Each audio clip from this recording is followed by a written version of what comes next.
want me to do Optimus Sirocco ASMR No, again? shut the fuck up! Shut up! Shut up! No! Do you Gundam want- style! do you- Opa Gundam style! Shut up! No! Shh! Hi!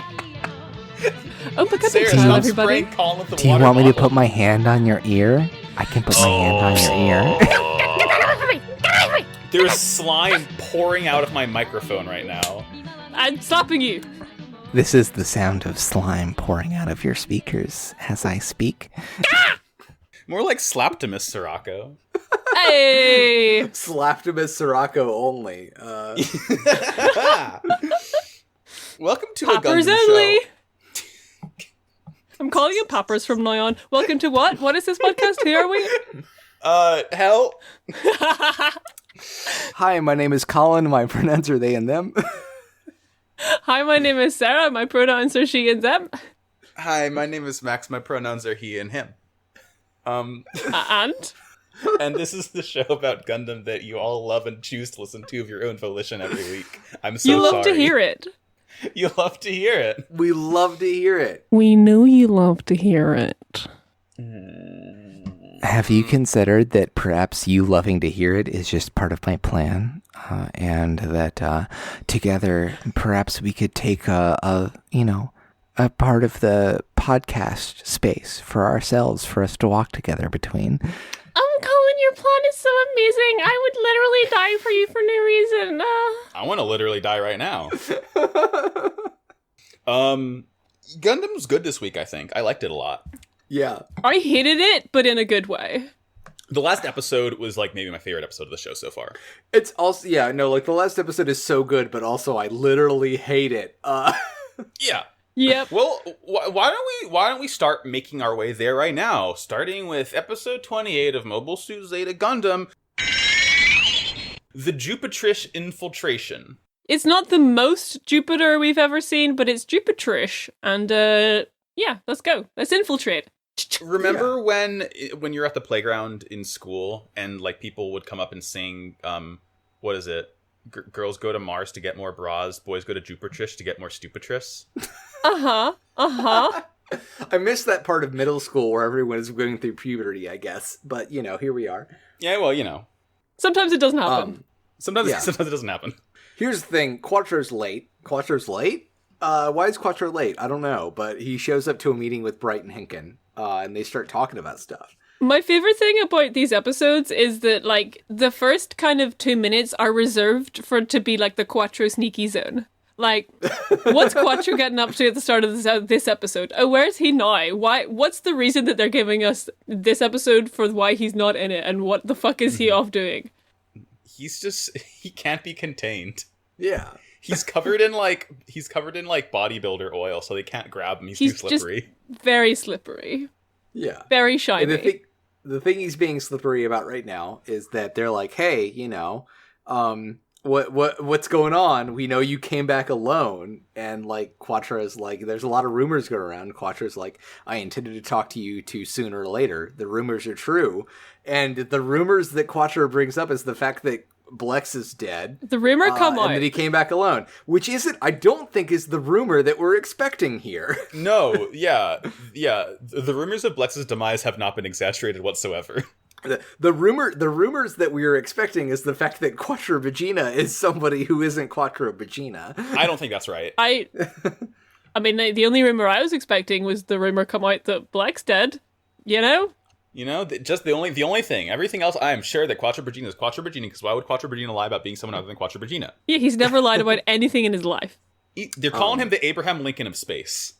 Well, that was Black's, but he's dead now. So now that the other Abraham Lincoln of takes on the space is dead. mantle like All Might. Yeah. Yeah, the Char for All ability quirk. There we go. So yeah, they Quattro tells them about Black's getting assassinated. I don't think he tells them anything else at this point, actually. Yeah. That's all he tells them, and like we sort of see them still talking about side 2, because like apparently that's where the Titans are moving their little grubby little mitts on next. But yeah, then we cut to a scene of the Gelgoog is here. They got it. As much as I didn't much care for the Gelgoog's design in regular Gundam, I like... What? because all the other suits there looked cooler. I like to see it now. It's like, thank you for giving the same gasp. It's like, I don't know. It's like it's nostalgia for something I saw a couple of months ago at this point. But it's like, yeah, it's cool seeing the sort of different design sensibility compared to like how much more mechanical things get in Zeta. It's like, yeah, it's a funky little dude. He's hanging out. I'm shocked. I'm sorry, Sarah. Did I startle you? Yeah, the Galactic is like my favorite mobile suit in all of 0079. Well, apart from Big Sam, of course, which is technically a mobile armor. So the Galactic is my favorite mobile suit in all of 0079. You're valid. The Gelgoog is one of the first Gunpla I ever bought, and I broke all of its fingers trying to put it together, which is what stopped me from making Gunpla for a long time. No. Yeah, you just had to break all its fingers because it wouldn't divulge the information you needed. Yeah, it's a tough little boy. They had to put all of the Nemo parts inside of it so that I guess we could do an infiltration mission with it. Yeah, Metal Gear sneaking mission. Yeah, Astanage tells Camille that they're fixing up this Gelgoog. It only has to look like one. They're taking apart this Nemo right next to it to get it to work, and that it's so that Rekua can go on an infiltration mission to Jupiterus. When I realized that the Gelgoog was their clever, fun disguise plan, I was just, hell yeah, this is the best thing ever. Oh, yeah. Like, as soon as Camille hears that Rekua's going on another I almost said sleepy mission. As soon as Camille hears that Rekua's going on another sneaky mission, he's like, You're not fuck wrong. She is, and he storms off to try and dissuade her. He said, woman having autonomy in my presence? Not on my watch. Couldn't be me. Yeah. Good thing he runs into Fa first. I like Fa. Hot take, I like Fa. We all like Fa on this podcast. We are all. We are all Fa should be the main character of Zeta. Like, yeah. Is this when, like, because I think Fa says that Rekua is showing the orphans around the place? Mm-hmm. Yeah. Yes. So we cut to Camille. Go for it. I don't, because I'm not entirely, I don't know if I have the order right, so you go. Like Camille finds Fa, asks where Rekua is, and Rekua is like, oh, I think she's showing me orphans around the ship, and so they go to Camille immediately goes to find Rekua. Fa follows along, and they have a little conversation real quick, just to be get their bases grounded. Camille really does thinks that Rekua is being kind of suicidal. Fa thinks that Camille needs to respect Rekua's agency in this situation, and they go and try and find Rekua together. And Rekua's there. She's showing the Costco orphans around the ship, and she says, "Juice, come get your delicious juice." I'm glad that the juice robot made it out of Jaburo. Yeah. It's soda time. Take a sip, babes. Also, the children get to meet Haro. This is the first time they meet Haro. It's a very good scene. Yeah. It's good, but I'm at the point where I can't form an emotional bond with these new children because they're not the same. They're good children. They see Haro, their eyes grow 3 times their size. Mm-hmm. Haro sees the children. Haro's ear flaps go up, and we know what's going on between these two groups of people. This is the most important bond in Gundam. Yeah, is children and Haro. The argument just got a 50% boost to its chaos stat because the team have assembled. So Rekua is like, children, here's some nice juice for you. And the kids are like, thanks, Miss Rekua. And then kind of Camille comes up and is like, is it true that you're going to infiltrate the Jupiterus? Are you doing this? And Rekua just kind of looks over at him and is like, would you like some juice too, Camille? She is so nonplussed. I've got a big cup of women-respecting juice here for you. Please drink it now. Oh, man. Yeah, Camille needs to drink that fucking juice already. It's Camille is such a dingus in this episode because his whole deal is Rekua's being stupid, going on stupid missions, which will probably get herself killed. Every single time Camille has sortied, it's been to get himself killed. Yeah. I know we talked about this off mic a bit, but all 3 of these episodes really underline how much Zeta doesn't know what its opinion about women in combat is. Yeah.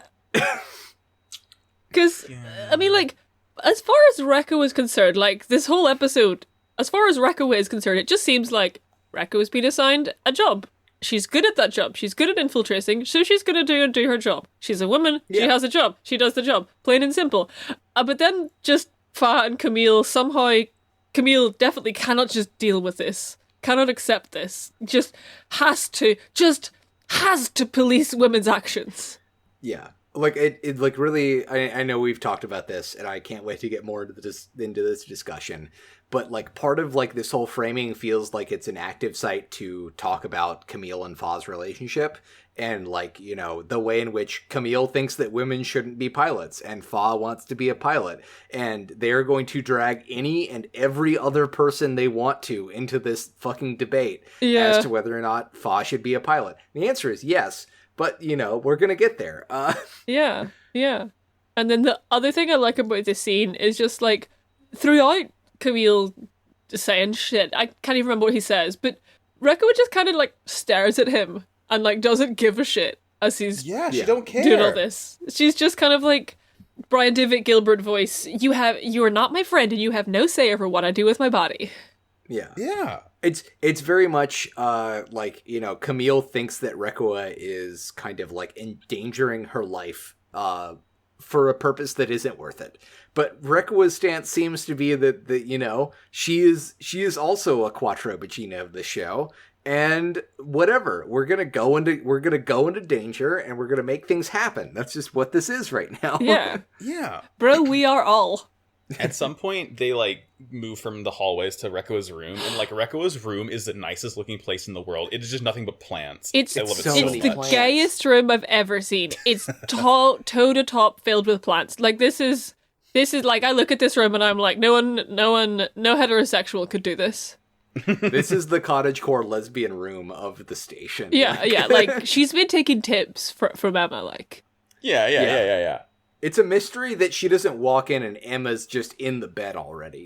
Right, yeah. Maybe she is. She's just, like, flattened herself so no one can tell. Yeah, the Emma Rekkoa is the ship of this show that is never explored, and I hate it. That's what we are here for. We breathed it into existence. But I think the reason that they go to Rekko's room is because, like, you know, Rekko just fucking leaves Camille in the cafe or some shit. But, like, Fa follows her to her room, and, like, Fa comes in, and just, you know, they have fucking girl talking about the thing. And it's sort of like, the scene for me is framed like, oh, so you and Camille have had this kind of quote-unquote argument, but we're both girls, and I'm going to come in and I'm going to talk to you about this exact same thing in a far more rational way, because I'm Fa.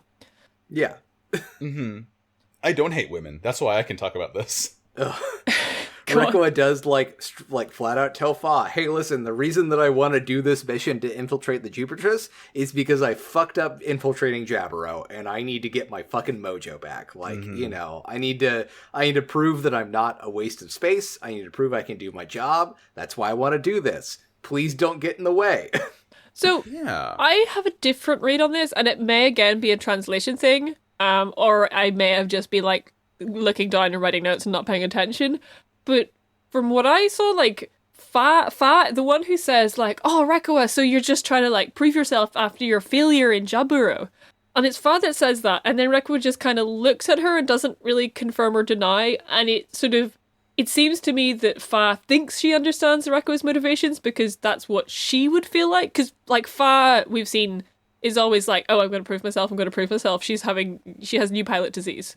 And it just kind of seems to me still like Rekkoa has a job and is going to do the job because she's good at that job and that's her job. I don't know.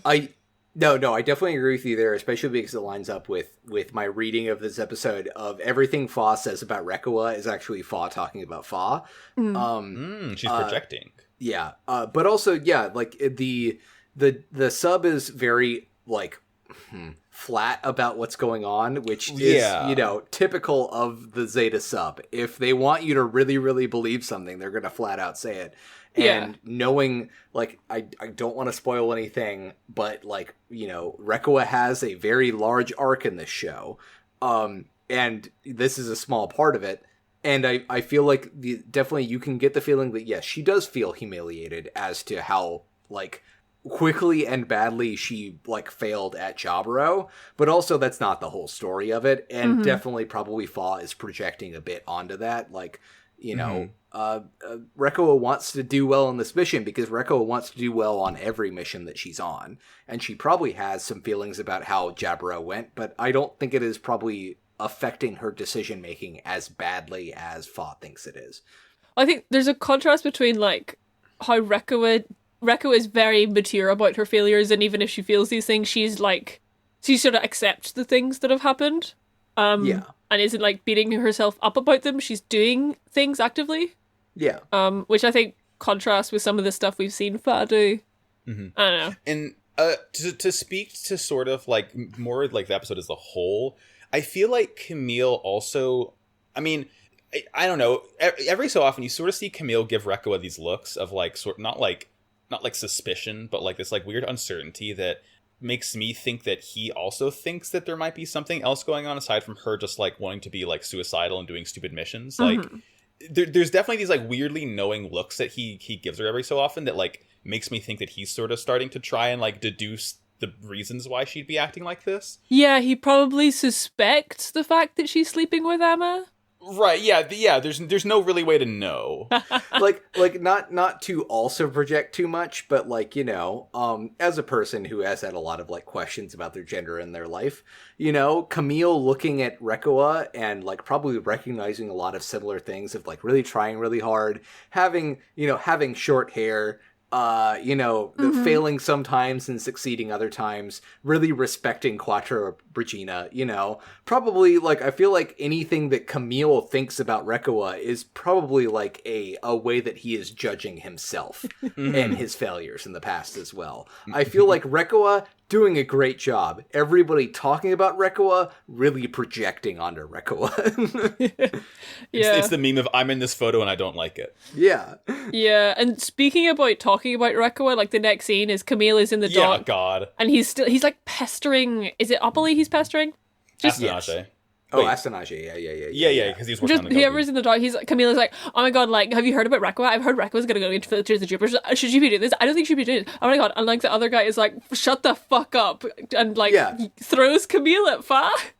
And then Fa like go talk to your fucking girlfriend. It's peak having a cis friend of being like, wow, I'm really obsessed with this person, and Astanage doesn't realize that fucking Camille wants to be Rekoa, and instead of like, oh, clearly Camille wants to date Rekoa, here, let me go throw you at your other teen girlfriend so you can be distracted by this. Yeah. And like Fa like sort of almost catches him and like yoinks him, and I really love the comedic opportunities that zero gravity gives us. Big shout out to zero really gravity. Good. It's such a good scene. Yeah. Because, like, Fa's also recognizing this is like, oh, Astanage just threw Camille at me. Clearly it's because Camille wants to talk to me because we're in love. And instead Camille's like, oh, you should talk to Rekoa because Rekoa shouldn't be doing what she's doing. Or you shouldn't be on the deck here. This is dangerous. You should get out of here. And, like, Fa's immediately disappointed. Yeah. Like, I think one of the lines that they say in this whole discussion, like, he's like, yeah, Rekoa's acting like some stupid, impetuous girl, and Fa's like, okay, guess I am too then, bye, asshole. Yeah. Just like, Camille, can you chill for a second? Please, I brought the woman-respecting juice from the kitchen. You have to drink it, please. We have to put it in a cat spray bottle for Camille. That's the only way it'll work. Yeah. Camille! Camille, no! Camille! You want to talk about Slime Man now? Slime Man. We're off to the Dagosa Gear. We find out it's the Jupitris. Or no, wait, no. Yeah, I think they're both in the same fleet at this point now. Yeah. They're about to separate. We're on the Dagosa Gear right now because Sirocco is telling about his plans for Side 2 to Sarah about how he wants to obtain some land there so that they finally have a place to walk together. It's very creepy. I don't like it. He's like caressing her the whole time. It's just So that's the wild line. So the wild line he says in the dub is, first of all, because Sarah is like, oh, Soraka, so you're trying to get to Side 2? I thought you were like a space person. Oh my god. And he's like, even if I am a cool space person, he says, I am a man born of woman and I have a human being's instincts. Oh, Yeah. no, the Japanese line is even worse because it's no matter how well I'm adapted to Jupiter's environment, even I am a human born of a woman's womb. Oh no! Not great. Yeah. Popsy! Why? Pappy, no. And Like, then, you know, on one hand, I wanted, you know, it's really talking about the fact that, you know, he lives on the ship that goes back and forth between the Earth sphere and Jupiter, bringing fucking helium gas back and forth so mobile suits can work or whatever. And so he spends a lot of time in zero G, but also like, wow, like you don't got to be gross about wanting to occasionally walk under the gravity or whatever. Like, Yeah, you don't need to have a nasty ass reason to do so. yeah. Listen, I mean, he's fundamentally grasped the fact that all like the genre of mech anime is about unbirthing at its core, really. So I guess he just gets it, right? Sigmund Freud would have loved Gundam. Get Sigmund Freud to watch Eva. Eva would kill Freud, I think. So the second creepy thing he says is when he's talking about like wanting to find a fucking house on Side 2 or whatever. He's like, I need a dwelling place in the Earth sphere. Dwelling place? This fool reads a thesaurus every day of his life. yeah. Yeah. That's what he's talking about when he's expanding his consciousness. Yeah. He's just learning new words. I also love how Sarah's like, oh, like all nobility, you wish to own land, right? And he's like, no, I would wish to have a place to walk with you with. And it's just like, oh, this is such a fucking gross scene. Like, It's Ugh. the whole vibe of this episode, and I guess, you know, I do want to give like a vague content warning for sexual assault themes here, because that's kind of the gist of the episode. yeah. Just the entire vibe of the Jupitress is when like you go out on a night with your friends and you walk into like the club or a pub and then you realize, oh shit, I put a crop top on this morning and I didn't really think of it. Except now I'm in this weird club and like I know that people are going to start coming over to me and I didn't really think about this when I put it on, but now people are being creepy towards me and I don't like the vibe and I want to go home. That's what the Jupitress is like. Mm-hmm. Yeah. It's, you know, I know we all like to joke about when NASA talked about having an all-woman team for the Mars expedition because, like, then no one would have sex with each other. Like, completely ignoring the fact that maybe those women are gay or whatever. But, like, the exact opposite of that is, like, oh, what if we did an all-male expedition team to Jupiter? And then just all of them were horny and mad and probably still gay, but pretending they weren't. Right. Let's send Sappho and her friends to space. Yeah. Yeah. It turns out toxic masculinity is in fact very bad. I'm considering this. But yeah, anyway, so Popsy puts his hand on the side of Sarah's face and basically like presses the reset button for 20 seconds to like bind her to him. Yeah, he does Dracula magic. It's, you know, it's what we expect. Normal. It's very, very normal. But yeah, like when he fucking leaves, like Sarah just is sitting there like holding her own face where he held it like, oh, I'm never gonna wash this face again. Yeah, I absolutely love a man who is probably in his 30s like fucking grooming a 18-year-old mobile suit pilot. It's absolutely fantastic. What could be problematic about this? Yeah. After this scene is when Rekka is finally launching. And Camille, whatever, you can't stop him. He's like, I'm going to give you backup. And she's like, okay, but I'm going in alone, Camille. Yeah. Camille, do not follow me. Stay here. Sit. Stay. Sit, boy. Yeah. And as this happens, Favrik runs to the bridge, and she's like really, really mad because she's like, how dare you let Camille go out? And then Bright's like, okay, you go out too then. Who gives a shit anymore? Yeah. My life is hard enough as it is. Yeah, Bright tells Fa to get in the Methys to make her more serious about the situation. Like, it's like, okay, cool, yeah, they're gonna go sit in space for like several hours watching whatever Rekka was about to do. Mm-hmm. Because like, yeah, she potentially will need mobile suit backup. We will see. But like, you know, she's the only one that can infiltrate the Jupitress. Like, that's where we're at right now. Yeah. Yep. But, so this is where she runs, like, Fa runs into the bridge and is like, Ensign Rekua wanted to go alone, like... So, you know, Fa's saying what Rekua wants, I guess. Yeah. It's okay because she's a woman. Yeah. So, this is where Quattro is like, listen, Fa, this is just tactics, it's fine. And Fa is like, okay, but try and see it from a woman's point of view. And this whole scene really confused me. And again, we talked about it in chat. We get the funny meme line of Quattro Vegeta saying gender is irrelevant in the military. That was fun. Which is definitely where like my fundamental like take on this whole situation is that this is Fa projecting, but it's Fa like rightly calling people out on the fact that constantly people are saying that gender doesn't matter in the military, while, you know, Camille repeatedly tells her she can't be a pilot because she's a girl. Like that's just kind of like where I stand on it, is that, like, you know, Fa is making a big deal out of this because people are constantly bringing her gender into why she cannot be a pilot.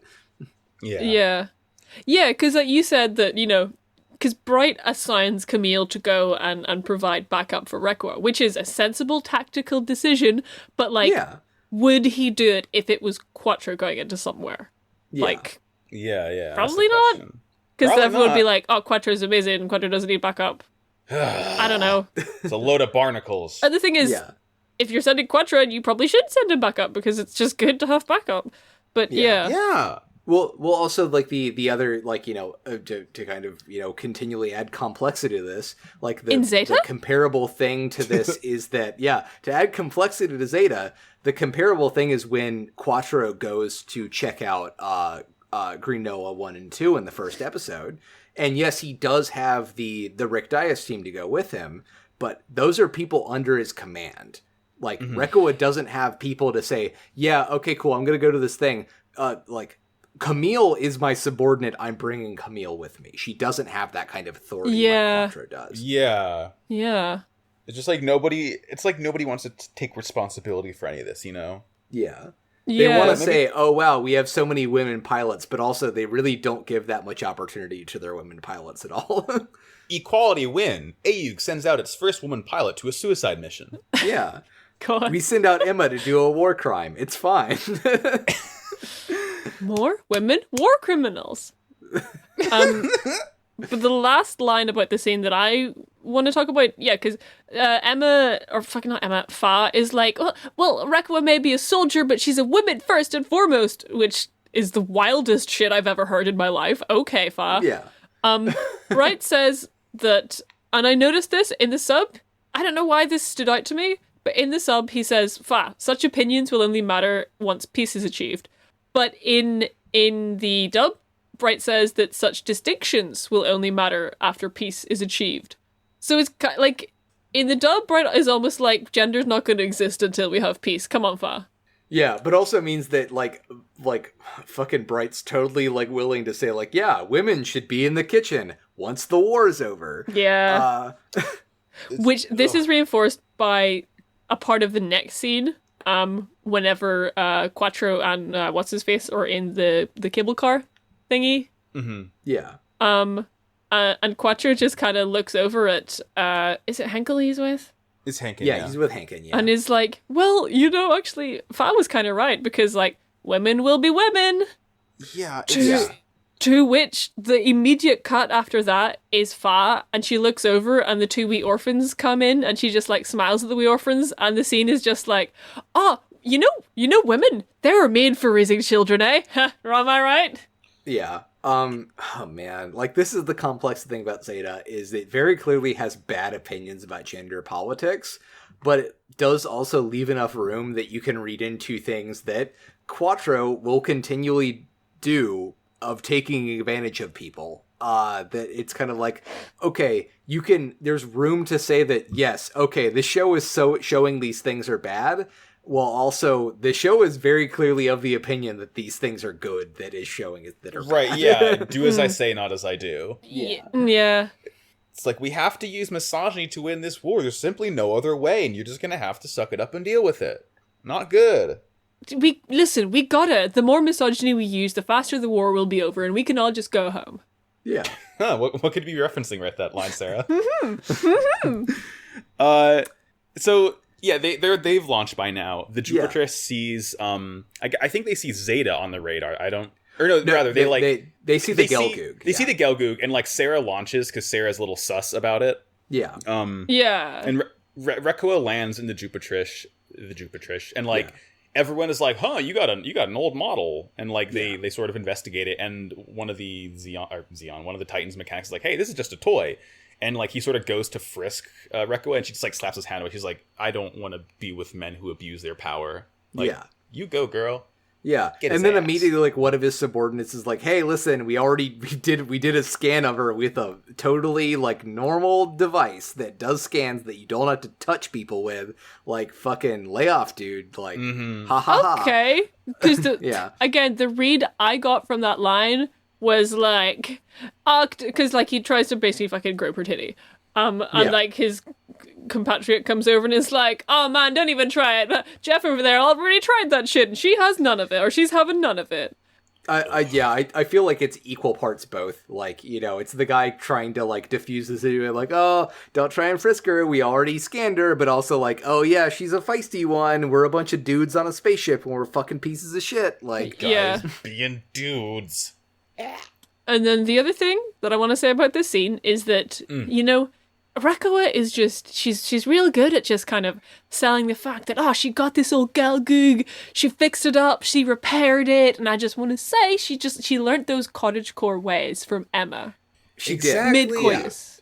Yeah. That's that's their form of talking dirty. Yeah, it's like, you know, when your lover is, you know, you're in the midst of bliss and they lean in and they whisper into your ear, just make sure that you balance the reactor core so that you don't overload the watts of the electrical systems. Talk mobile suit engineering to me. It's sexually transmitted cottagecore. Yeah. We also, I don't want to skip this part. The fact that the Jupiterus is big. The Jupiterus is very, very large. Oh yeah, large. It's covered with big containers full of helium-3 material to make mobile suits run. It's just it's such a large ship. It's full of hot air, if you ask me. Ew. That's because it's full of men. Am I right, ladies? Ugh. Listen, some air is too hot to handle, is what we're gonna find out. Ooh. In the last sort of part of this scene, she like looks up and she sees Slime Man walking along the sort of like banister up there, and she like immediately knows like, oh yeah, that is definitely Emperor Palpatine. Everyone's immediately like, oh, the captain is walking through, and he looks at Rekua for 1 second. You can have 1 second of looking at her. You may look at her once. Yes. With just like this kind of snide eye. Like a side eye, but in a snide way. That was my fun amalgamation. A snide eye. Pretty good. Don't you hate it when you're just enjoying a nice bag of Jack Link's beef jerky and you get shot at? Okay, because I've got down is Camille eat a Twix. Okay. Again, the sub-dub differences in interpretation. Yeah, they must have lost the licensing and had to subtly change it within the show. They had to write Twix on it in big letters for their sponsorship money. He's just munching, and then like Sarah fires a pot shot at him. It's like, come on, don't interrupt someone's mealtime. It's rude. Respect the Twix, Sarah. Yes, Sarah, respect Twix. It's left Twix for me personally. I hate that I personally can't enjoy Twix because I can't eat them without thinking that there's peanuts in them, even though there aren't. So that's just where I am. Damn, Twix are my favorites. But yeah, whatever. Sarah has a masala with this time, which is cool. I guess they do. I guess she's in Palpatine's good graces enough to like that. He's like, yeah, you can take out the whip. Yeah. Yeah, they just have like a we knew type fight. Yeah, it's just whatever. It's fine. Yeah. You know, Zeta's hiding behind a rock. They get into a fight. It's fine. It's good. Yeah. Question: It is a TV this show. Huh? a real rock? Do you think? This is a real rock, as it appears to be. This is a full-blooded, spaceborne solid rock, and not a balloon. No deception contained within this rock. Yeah. Yeah. I'm looking at the next scene. Oh, yeah. So, yeah, this is Rekua is having a little sneak around the Jupitress. Yeah. Good for her. She sees that they are developing a new mobile suit, some other stuff, and then she gets spotted by Pappies? Yeah, Pappy? she gets spotted by Pactimus as he's talking to an officer about how the Axis are coming from the asteroid belt to ally with the Titans. So, Axis Probably is nothing. an asteroid, right? Yes. Okay. It's a big old asteroid. Yeah. Uh-huh. Rock. Yeah, Axis is the asteroid I think that Xeon's hanging out in. Cool. Yeah. But yeah, they sort of, someone spots Rebecca, they sort of bring her out, they're like, what are you doing here? She's like, I was just looking for Called the her bathroom Rebecca? and I got lost. Yeah. Pactimus specifically calls her out as, "Hey, you normal suit." hey, Normie, come here. Yeah. And yeah, she's like, "Oh, maybe I held the hand holder incorrectly, and then it brought me here." Yeah, I'm just a girl. I don't know how technology works. That's fine because Dracula's here, and Dracula's gonna do Dracula shit to Rekua, apparently. God. Yeah. Yeah, he tries to put his hand on the side of her face and press the reset button for 20 seconds, but... Yeah. Rekua slaps it away, and then he slaps Rekua in the fucking face. Not good. Yeah. We don't more love like to see Slaptimus. But it's immediately interrupted by the ship picking up Camille and Sarah's fight out in space. And so everybody runs off to figure out what's going on with there. In this scene, well, this is the scene he's like, who are you? He says, tell me now the name of the you. Oh, he sort of compels her to tell, and like she just gives him this look for a couple seconds, like she's about to cry or something, and she's like, Rekua, last name, side whatever, colony whatever. Yeah, like she is from side 2, because I was like, like from the next episode. Yeah, from Gundam. Yeah, from Zeta Gundam. And then my notes just say he smiles rudely. Fucking slime man. He gives her this like rude, knowing look, and he's just like, okay, bye. He knows he's cast the spell at this point. He's used his Dracula magic, and now we're gonna move on, I guess. he just says, he's like, okay, be on your way then. Don't let the door hit you where the good Lord split you. She just like lets her go. Oh yeah, I mean it's even like later, like as like he's like talking about how like Sarah wants me to know that she wants to handle this fight on her own, and they're like, like should we let the Gelku go? And he's like, whatever, it's small fry, fucking whatever, who gives a shit? Yeah, exactly. Yeah, because like Not he our can problem. feel the pressure of Zeta Gundam. He can feel Camille's fat, swole brain out in space. So, Sarah, I know you're listening in English, but Max, did you recognize that every time they say pressure in the Japanese soundtrack, they say it in English? Yeah, it's one of those words where it's like, I don't know if there's not a good translation for it, or if it like works better as an English term. Yeah, I don't know what's do going that. on there, but just every time they say pressure over like any of these several episodes, you just hear like Sirocco say pressure, or you hear Camille go pressure, and it's very strange. It's also really weird that like when they do that, there's like an accompanying soundbite that just goes dun dun dun dun dun dun dun dun dun dun dun. It's amazing they got the rights to that actually. Because usually this is when a queen were at the peak of their fame. Yeah, it does prove that everybody in Zeta Gundam is bi, though. Yeah. Confirmed. Yeah. Confirmed. And like the sort of last part of that scene is like, I guess Rekua seems to know who Sirocco is. Like she sort of thinks that to herself. I guess like he's well known, and like I don't know. I guess she knows more of what his deal is than most people know what his deal is who aren't part of the Titans. Yeah. I don't know, probably nothing. Okay, I didn't actually pick up on that. That's interesting. I'm thinking that might have been about a sub-only thing. But yeah, so Rekua like finds a deck thingy place, and because this is Paptimus' ship, the guy that is on that deck immediately starts like coming onto her. Yeah. But it's fine. She beats him up.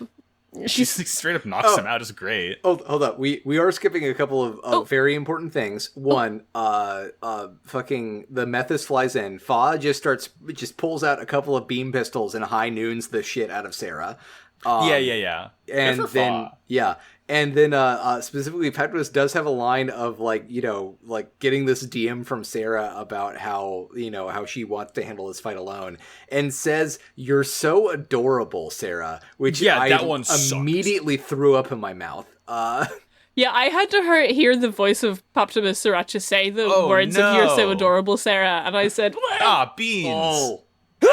You like immediately immediately contract a migraine. Yeah. This episode dealt me fucking psychic damage. I'm very sorry. But now, yeah, as someone who has been clubbing as a girl, please tell me that rude men did not hit on you while you were dressed as actual Pharaoh Yugimoto. I don't think anyone did actually. I forgot about that. Yeah. Oh, I do want to wear Slut Goth Yami Yugi at some point again. It's a good costume. It's a good costume. Oh man. But yeah, Requa stumbles into this room with some shitbag in it. Like, yeah, they're talking and she's like asking him about all the controls and stuff, and he's like, you know, oh, you're pretty hot, and she just eventually like slams his head against the controls, and she's like, I guess I'm too hot to handle. It was very Marvel movie, and I was like, okay, this is good though. I like to see it. Okay. This is Requa effectively using girl power to take over an imperialist military installation. Yeah. She also, I don't know if she says as well, but she says, I guess I'm just not your type, which to me confirms that, you know, the type she is Emma's type. Yeah, exactly. And new type, probably. Yeah, Maybe. yeah. Who knows? I don't know. I think she's definitely she believes that she's the type of certain military people with shoulder length hair, is what I'll say. Okay. Yeah, there's a sort of like category there. Yeah. Yeah. But yeah, again, Paptimus just like lets her go. She's like, whatever, she doesn't matter. Just like, yeah, because she like uses the controls to like open a hatch so that she can leave in the Gelgoog. Yeah. Mm-hmm. But also Paptimus is like, I could learn to like her, which we don't care for that much. Like about that. He's just full slime mode this episode. The thing we've learned is that Paptimus has a short hair fucking fetish, and I don't love to see it. God, what kind of fucking juice are that? Like, if they're trying to serve respected women juice on the argument, what are they fucking serving on the Jupiterus? Nickelodeon slime. They're serving the exact juice that makes people like post online about how Chie is the best girl all the time. Oh my god. So anyway, the battle's still happening. Yeah, it's space fight. Camille ends up cutting off the Masala's leg, and Sarah's all sad because she can't finish the fight, so she has to fly off. Yeah. We do get a cute little scene afterwards of like Camille and Fa both like thanking each other. Like, Camille's like, thank you for showing up, and Fa's like, thank you for helping me in battle. Because like they did fight well together, and it was good to see. Yeah, and then the culmination of the series right here happens. Methus does get to ride Zeta as a boogie board. But like before that, he's like, "Oh, check this out!" And he just like pops out an asteroid-shaped balloon that immediately inflates right in front of Zeta. It's just like, I guess, is like disguise. It's so funny. Yeah. This is like such an important thing for like UC Gundam. The fact that Minovsky particles block a lot of like IR and radar and stuff, so you can't like check if something has a heat reading or anything, and you can't like, you can barely bounce a radar signal off of it. So like mostly you're doing stuff visually, which is why you have big balloons that look like ships or asteroids or anything. Like, I love the balloons. In Zeta Gundam, it's so good because literally some, like, fucking Gundam will just open a finger up and shoot a balloon out that turns into a Salamis class cruiser. It's so good. It's just like, you can just do whatever you want. Yeah. My Gundam would shoot out minion balloons. Yeah. Battle strategy. It's just, you know, the you know, whenever they finally get, like, peace and can reinstate the fucking... What's the parade that they have all the balloons at? Whatever that one is, but it's the Macy's Thanksgiving Day Macy's Day Parade that has a balloon of Goku. Yeah. Oh, if you want to see Gundam at the Macy's Day Parade, you should definitely watch Gundam 0080 War in the Pocket, because that's the climax of that fucking show. Pretty cool. Amazing, iconic. I mean, yeah, I will say there is some good balloon action in Reconquista. So shout out to that, I guess. But yeah, then we briefly cut back to the Jupitress. I wish we didn't. Paptimus says the words, that mobile suit. I felt strong thoughts from it. Fucking, hey, I heard that Camille Bidan has 8 lobes in his brain. I heard that his thoughts are fucking shredded. Paptimus himself is a strong thought. Yeah. The strongest thought. He sucks. He's like, so he tells Sarah she did a fine job, and he's like holds her head and like nuzzles it. He like puts his like head up to hers, like to the side. It's just don't touch her. Don't lay hands on her. Yeah, and it's just, like Sarah, she's brainwashed and will like literally do anything for this man's approval and shit. She's been put under Dracula magic. We know that. It's very sad, and I can't wait to see her freed from it. Yeah. Me either. Guess who else has been put? Guess who else has been put under Dracula magic though? Because Rekka was like doing all of her little drawings of her espionage mission, and like Bright's like, "Oh, you left this spot blank. What's going on there?" She's like, "Oh, let me think a little bit harder." Looks at it and sees Paptimus Sirocco glowing in the paper. Paptimus Sirocco lives in her mind rent free, and he needs to be evicted. He put bites the dust in her. Yeah, that's what this is. Jesus. He fucking the Flash CW TV show like whammied her with his own little horny ghost. He put like the Dio flesh bud in her, and now like she can't. She's like, why didn't I tell Bright about Paptimus? Beans. Jeez. No. Okay, but like I just wanna. She did all those. She still very much did do all of those drawings of the interior of the Jupitress from her brain memory, because she's a fucking genius. Yeah, because she's a fucking espionage. She is the James Bond of this setting. She blows Kai out of the fucking water. Yeah. Like, yeah, Kai has a bullwhip and a pistol or whatever, but like he's not doing photographic like memory sketches of anything. Yeah. Yeah, because she has such a photographic memory, like Sirocco just comes in and deletes the files. Yeah. It is sad. It is sad to think, but sadly it's true. Yeah. Very, very sad. That's episode though. Yeah, it's episode. Pretty nasty. Hopefully this next one will be less nasty. What's it called, Colin? Crisis at Side 2. Side. Two of every them. time. Two of them. God, it just don't every stop. time. Brainworms. My first note is that I really wish that Hyakushiki wouldn't do the thirsty flower pose whenever it gets on this stupid launcher. Like a cat that is trying to get attention from you, the Hyakushiki loves to present its butthole. Show me that golden hole. But yeah, the Hyakushiki is out there performing labor. More like Hyakuchiki. Hey! Sorry. But there's a Hyakuchiki Nando's there with Henkel's name on it, but no one brought it up to him, and he's so hungry. Oh no, isn't that a shame? You're not you when you're hungry. His tummy makes the most uncomfortable noise I've ever heard for an empty tummy noise ever. It's what happens in space. They always sound like that up there. Yeah. I guess the important thing we're supposed to take from the scene is that Quattro has to head to Von Braun City for some reason that we don't know. Yeah, I just wrote down for reasons. Yeah, for political reasons he has to go, and Hinken is like, "Oh, I'm hungry. We've got to eat during battle." And Quattro's like, "I guess I'm gonna eat when I get to Von Braun City." I'm just gonna get McDaniel. He's going to pick up the takeout from VB. It's fine. Yeah, exactly. Yeah. He's on a wee errand. The delivery cost for Earthsphere is like way too high. He has to fly down to get it himself. Yeah. I mean, if you guys like, I will say like, delivery here has basically been taken over by DoorDash and Grubhub. Oh yeah. So same like, here. pretty much the best, like, if you want to get food from the best places, like if you want to go to Jade Villa, or if you want to go to Kyushu, or if you want to get something from like Tailgate, like you've got to call in person to do pickup. I can verify that as a VB resident, as a person who lives in Von Braun City. Yeah, you're running Vagina Eats or Vagina Eats. But no, because Quattro Bagina has respect for the fucking workers who are getting shafted by all this. He wants to make sure the local businesses get their profits. You know, he wants to help out. Yeah, he's going down himself. That's pillar of the community. Respectable. Praxis. Yeah. Praxis. We I think we cut over to the Radish, and like Katz is just like doing well for once. Yeah. He's just like giving out meals. Emma's like, you're being positively normal today. Yeah. Like, you don't want to say bye to Quattro before he leaves, and he's like, no, I'll see him eventually. I'm good. He is polite and well-adjusted young man. It only took us 30 episodes to get to someone who would act like that. I mean, listen, Katz only started his like new pilot arc like 5 episodes ago. He sped run that shit.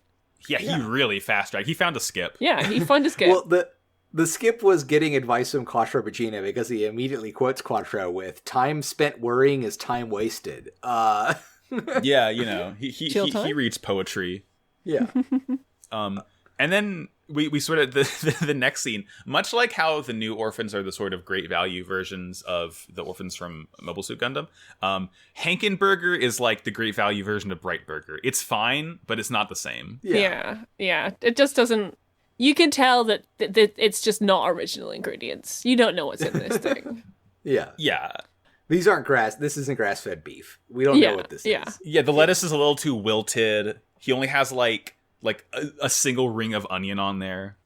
You take a bite and immediately want to like really annoy any female friends you have. You just want to really like DM them for no reason. You take the massage needs the secret ingredients of this burgie. Yeah, that's what they're serving on the Radish. But over on the Argama, Bright there's a message from someone, and the guy that delivers is like, "Hey Bright, can we like talk about this outside? It's a little bit delicate." Hey, war crimes. Beans. The Alexandria has picked up a big shipment of G3 nerve gas from somebody on their way to Side 2. And I thought 5G was worrisome. Hey. Hey. It is called like it on the little container we see later. It does say 3G. It does say 3G. Yeah, that's the one you should have been worried about all along. Yeah, exactly. We've already gotten 3G so many years ago. We've already been infected. Oh no, we're new types now. I'm sure we're fine because apparently G3 nerve gas kills you instantaneously, so we're okay. I don't know about you, Colin. I feel like I've been dead for years. Is it worse than cyanide fumes? Who knows? Is it dangerous? It's dangerous.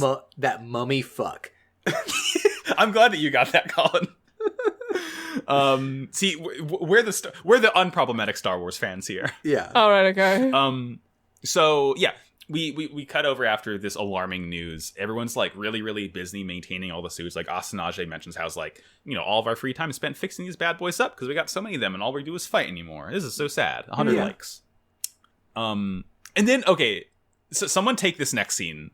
Well, we get the funny shot of them like having a conversation, and then Rekua going to test the Methus control systems, and just kicking their entire little repair station over. I love to see Get it. Their ass.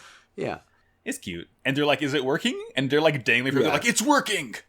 Yeah, I don't want to handle this scene, but hey, Camille is walking through a hallway and finds a paper plane flying through the air and immediately has 4 feelings. I'm with you now. Sorry, I was not sure where we are because I didn't write down half of the stuff that just happened.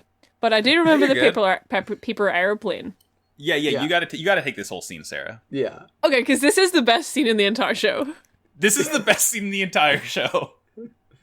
All I ever want, I just want naked child bath scene titty. Naked child bath scene titty. Naked child bath scene titty. Bob, and take your money. That's the one. Okay, I mentioned this. I mentioned this in camp.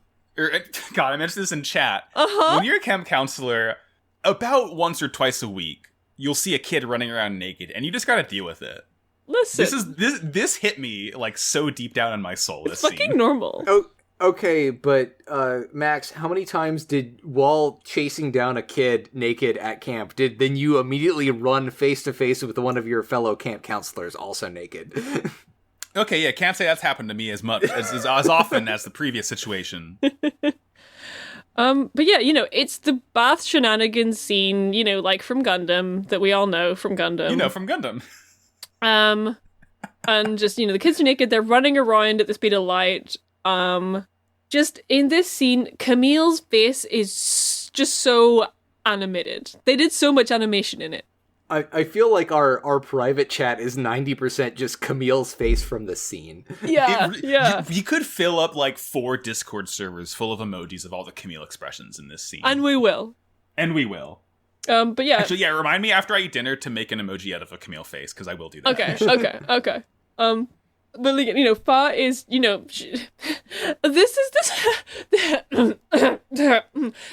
is the bathhouse, so it's like the realm of women, and Fa is just taking control of the situation. She's being very bossy towards the kids. She's like disciplining them and stuff, and just kind of knowing what the fuck is up, and just, this is Fa's domain.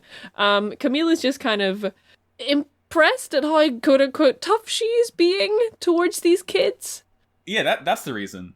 Yeah, like aside from everything else, like Camille finally says, "Hey, if you're this spirited, you'll make a great pilot." Like he does say that, among everything else.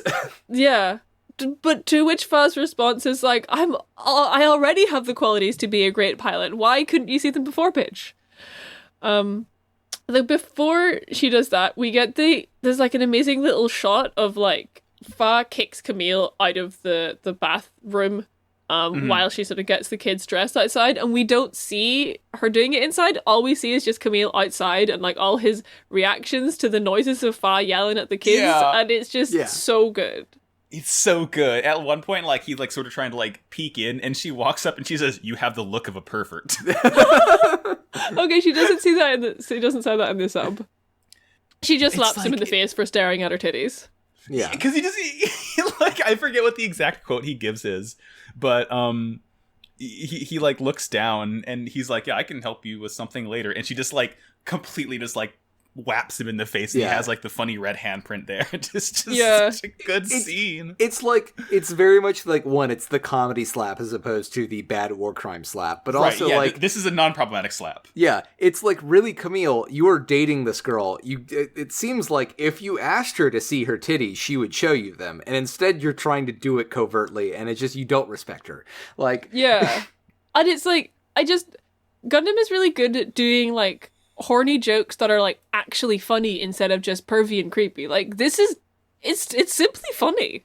It's simply funny. It's simply funny for Camille to make funny faces, try to look at Fa, and for her to open palm slap him and have a big red handprint on his cheek and him feel bad about it. Like, yeah, Zeta Gundam funny moments. Really, and she doesn't like look at him, realize, and then slap. She just kind of like clocks it out of the corner of her eye and just like swats him away. Yeah. She feels his gaze upon her. Yeah, bosom. It's great. Good show. It's those piloting instincts coming in. Yeah, exactly. Yeah. You'll be a great pilot because you're so forceful. It's proof that Fa's a new type. Yeah. Yeah. When you're a new type, you know when someone's trying to look at your titties. More like a nude type. Hey. Got him. You want to move on to the next scene? Yeah. TED Talk. Jared voice, please clap.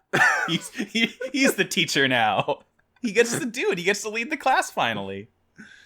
And he like sort of starts his thank you. Mm-hmm. He sort of starts his like lecture, and then like Yazan is trying to like muscle in on the class, and there's like 10 dudes in the hallway trying to keep him out. It's like, it's not as comedic as the bath scene, but like it's also very, very funny to me. Come on, I just love Yazan so much. Yazan, you don't have a ticket. You're not allowed at this event. Leave. You don't even go here. Especially because like we get this like weird exposition of like, oh, Yazan said he wouldn't cooperate with this plan, as like a thing to kind of build up how like shitty this plan is, how bad it's gonna be. Mm-hmm. But then also like, he tries to get in the room and we just hear him say from off screen, "Oh, I wasn't gonna make jokes or anything."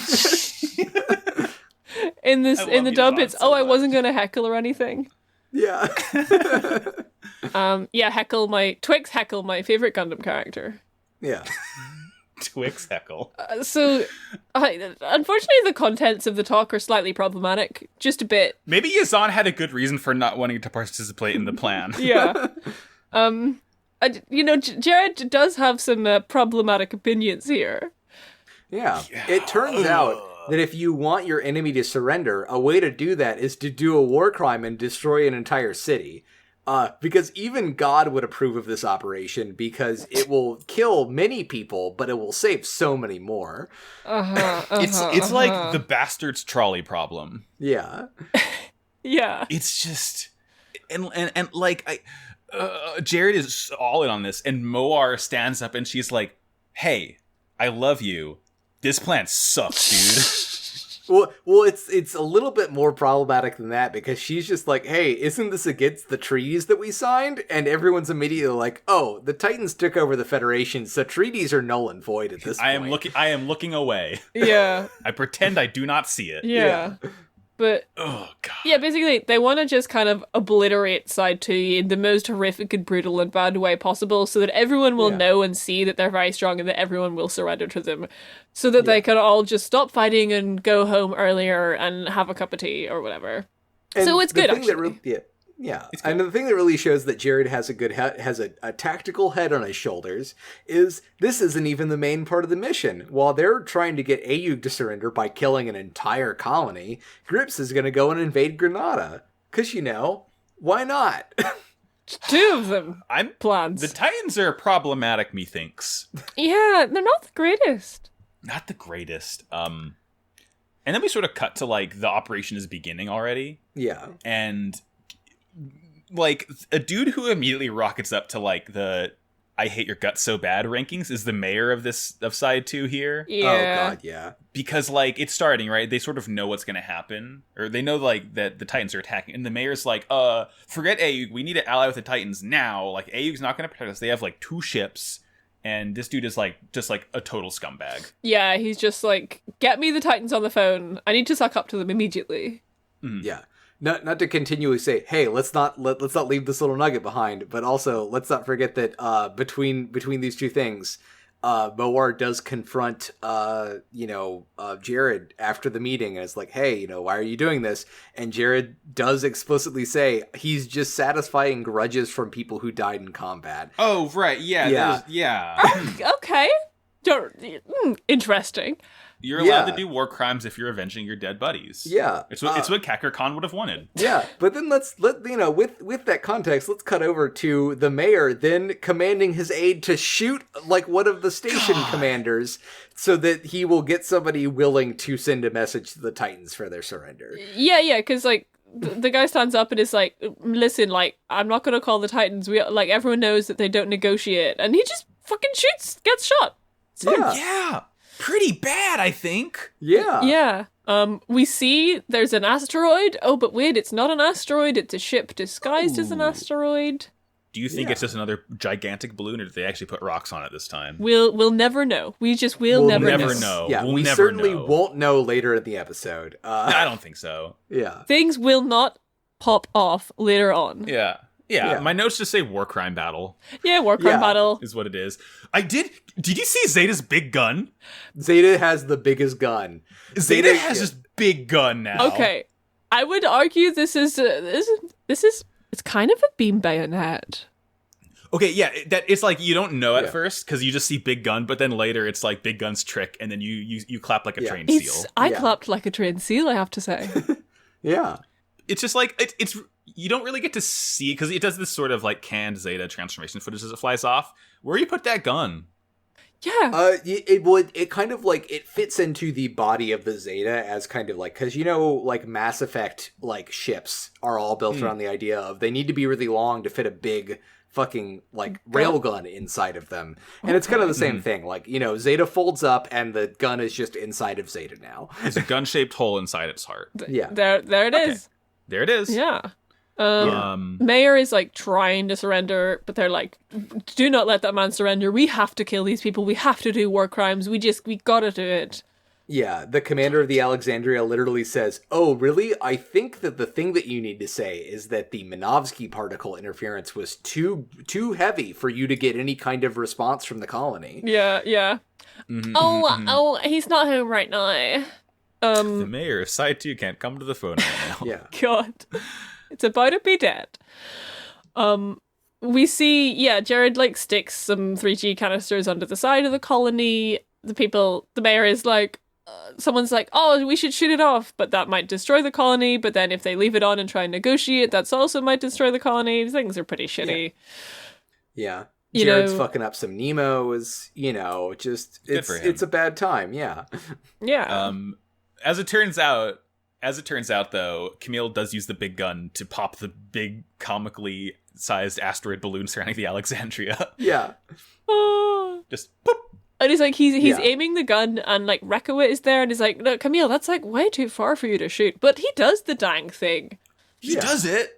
Because Camille knows deep inside they're just a balloon. And you just got to get them. You don't have to really hit them. You just got to get them hot enough for them to blow up. It's fine. Exactly. Yeah. The bigger the gun, the easier to aim. Yeah. Yeah. Yeah. Yeah, that's why Quattros never miss with a mega bazooka.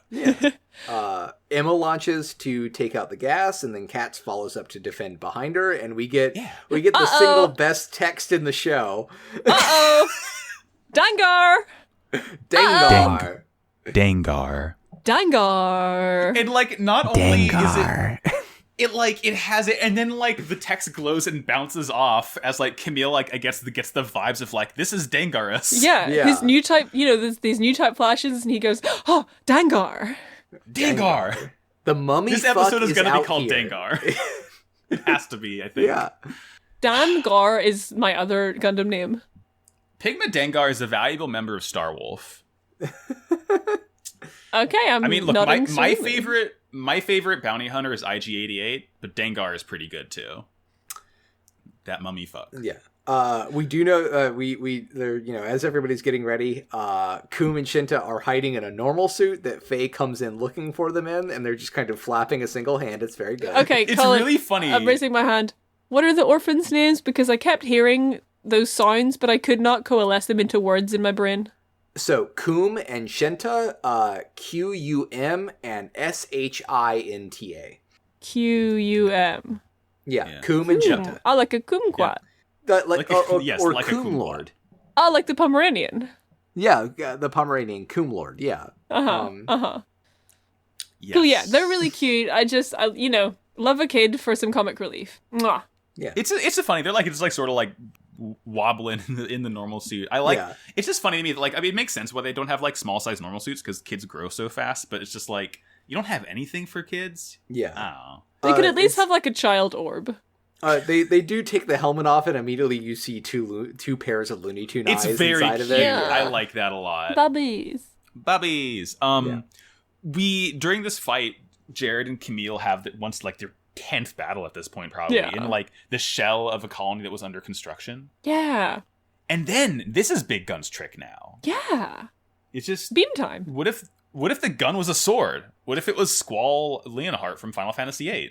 Oh, hello. Matt Easton here at Scalia Gladiatoria. Let me tell you about the beam bayonet. Yeah, like, they took the when they were fighting the 1 year war, the Federation, so they took the shape of the beams from the Japanese infantry and they just stuck them onto their muskets, and that's how the bayonet was formed. Yeah. Or whatever he said in that video. Yeah. Yeah. The Gunpla model of the Zeta I have does have the beam bayonet. Because it's pretty sick. Well, because like the whole thing is like Jared's like weird claw leg like clamps into Yeah. Zeta's shoulder so that like the arm can't physically fire it anymore. So he has to activate the like beam bayonet and then like fucking color guard juggle the sword around to get it to do damage or something. It plays that like AC/DC song from that one video of the guy doing it with the gun. Everyone's like, "This is so awesome! I love America." Interestingly, it's- in this fight, Jared does start like blaming Camille for the fact that he has to do war crimes. Yeah. Yeah, He's like, "Oh, this is all your fault. That I'm whatever doing it takes this to awful justify thing." it to yourself. you Yeah, know? it's if you didn't steal Gundam, I wouldn't have had to kill your mom or your dad or gas this colony or whatever. Yep, that tracks. That seems legit. It's definitely all Camille's fault. It's fine. Jared's never done anything wrong in his life. Yeah, we know this, and and we I love know this, him. and I love him. Exactly. And then like at some point we sort of cut over, and Katz just is like, "I think it'll be fine if I shoot the Dengar gas." Yeah. And as it turns out, it's fine if he shoots the Dengar gas because explodes. So he just I was does really it. worried. Right. Because he shoots it, and the debris sort of like starts flying towards him, and I was like, what the fuck? Like, I was afraid something was gonna happen, but no, it's just fine. It's just gone. Yeah. He just saves the day that easy. Yeah, well, the thing I was worried about is it's like, he got told to like hold like the back line and defend everybody else, and the fact that he's rushing in to do this thing, like I was convinced that like Jared was gonna come in and like chop his head off or something. Oh my god, yeah. But yeah, no, it's just like another successful mission. Yeah. Yeah. And like at some point, like after Camille gets the upper hand on Jared, Moar flies in, is like in like she's like basically holding Camille with the Gabthale's claw feet, like aiming her cannon point blank, and Camille's like, "You're gonna kill yourself too," and she's like, "You tried to kill my boyfriend." Yeah. Yeah. But then Katz comes in, fires off some shots. She has to leave, and Katz and Camille can escape to safety. Yeah. Yeah. Yeah, I love the juxtaposition of like Jared, and kind of curious how once Jared's like away from Paptimus, he starts acting a little better and not as freak ass, and he's like like Moar, you gotta calm down. Like, I'm here. It's Yeah. okay. I'm the one holding you back this time. Yeah. Oh, wow, it's wild. It's like maybe Paptimus Sirocco has some kind of Dracula, like, new type powers that lets him, like, insert his consciousness into other people or something. That'd be kind of cool if that was true. Yeah, certainly no if evidence only. so far. No. But yeah, Camille and Katz have this exchange here, which I quite like, where Camille is like, "Hey, Katz, like, you feel that pressure?" And just the way Katz responds, he's like, yeah, I feel it. It's giving me a sore tummy. It's fine. Just It feels like I gotta take a shit. yeah. And Camille is like, excellent. Just pay attention. That's what a battlefield feels like. Just pay attention to your tummy troubles feeling, and you'll survive. Yeah. Katz is just so chill this episode and put together. Yeah. I love it. I know. He ate a bunch of melatonin pills, and he's just riding through this whole battle. He's like half awake, like falling asleep inside the Nemo. Yeah. Like, I guess I should blow up the G3 gas. Whatever. Okay. Yeah, it's fine. Back on the ship, Camille runs into Apolly. Apolly's getting ready to go to Colony 1 with Bright as a bodyguard, and Camille asks to tag along, and they're going to talk to the mayor. And what is this mayor doing? God. Is this the scene in which Fa displays motherly qualities? No, that happens a little earlier, like before they decide to go. Like Appley, like sort of like winks at Fa, and Fa like sort of like winks at Camille, and he's like sort of like egging them on, I guess. Uh-huh. But like she's with the kids and she's like wrangling the kids. Oh, yeah. The kids they're in like the break room right now, and the kids are just like doing their thing. Yeah, because there's a part where like someone is like, "Oh, Fa, you're looking so fresh and so clean. What's up?" And she's just like there with the kids, and it really feels like the show is telling us that like, we have engaged mother mode in this girl by inserting children into the scene, and now she is a more fulfilled girl person. This is definitely like Tomino voice. Women should only take care of children. Coming in here, despite the fact that a lot of the other text of the show is saying like, no, like Rekoa and Emma and Fa are totally good pilots, but like, Tomino just has to come in here and be like, no, she has children now. That's the important thing, which fucking sucks. Yeah, because they do say a line there, because she's like, "Oh, like I wasn't even piloting in this battle," and like she seems very content to not have piloted in the battle, like, oh, because she had children to take care with, and that's what girls are for. It's fine. It's fine. It's normal. Yeah. But yeah, Bright's going over to like side one. Yeah. Uppily is going to be his bodyguard, and Camille just decides to go with him.